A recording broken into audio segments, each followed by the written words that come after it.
Welcome to seminary. It's an amazing calling, and you should know that there are resources available to help you make the most out of your experience without it being a financial burden on you. Seeking reimbursement is not only appropriate, but also a faithful way to magnify your calling and honor the Lord's work. Let's take a look at what you can be reimbursed for and how to do it. There are 4 types of expenses you can be reimbursed for. First, mileage.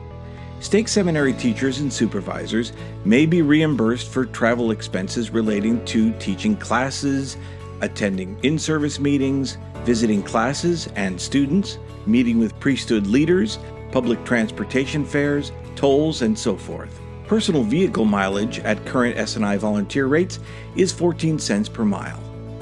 Next up, you can be reimbursed for supplies for your classroom. Examples could include things like pens, scissors, markers, notebooks, glue sticks, pencil cups, organizers, etc. Things you would use in your classroom as part of instruction. For online and remote classes, it might include things like ring lights, headphones, microphones, webcams, power strips, etc.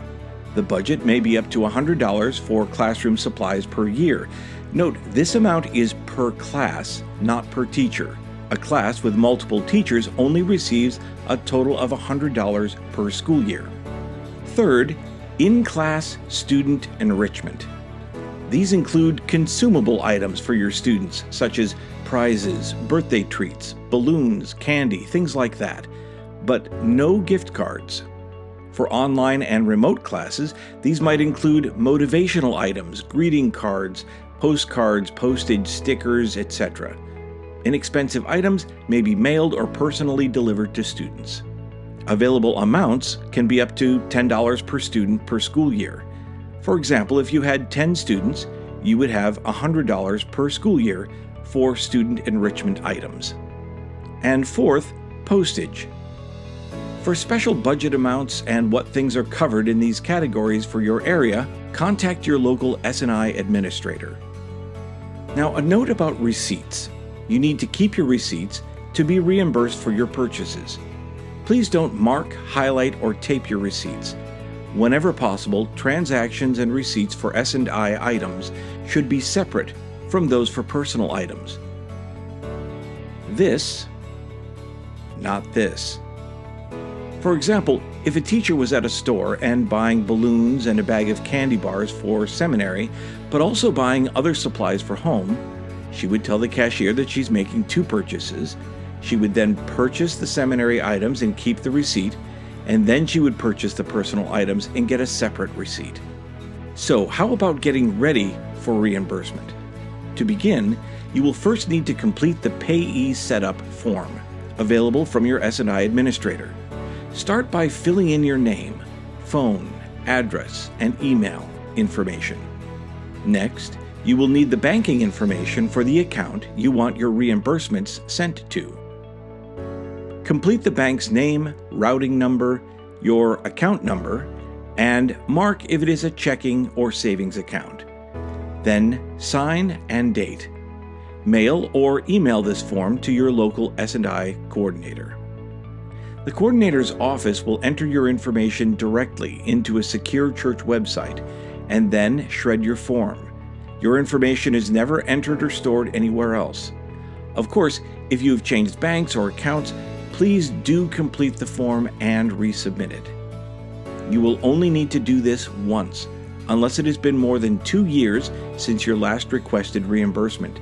Then it will need to be filled out again. Now, let's request a reimbursement. If you want to use the official reimbursement form, I have a video for that I will link in the description. But in most cases, we will use the email option. Copy and paste the text of the email reimbursement request linked in the description into a new email. Complete each section as needed. Some sections have already been highlighted because they can often be missed. Complete each section as needed. Calculate totals by following the instructions in parentheses. Attach detailed receipts or itemized receipts to support all non-mileage reimbursement. Email the request and attachments to your S&I representative. Before processing the request for payment, the S&I representative will review the request in accordance with policy and local laws. But how do you attach detailed receipts to your email? You can scan them, but the simplest way is to take a photo with your phone. For best results, we really recommend using Adobe Scan. It's a free app that uses your phone camera to create clear and bright scans of your document and exports them as PDFs. We'll link to it in the description. Then you just need to add those receipt files as attachments, and your email is ready to send. Please send in reimbursements for each term, and reach out to your S&I administrator with any questions.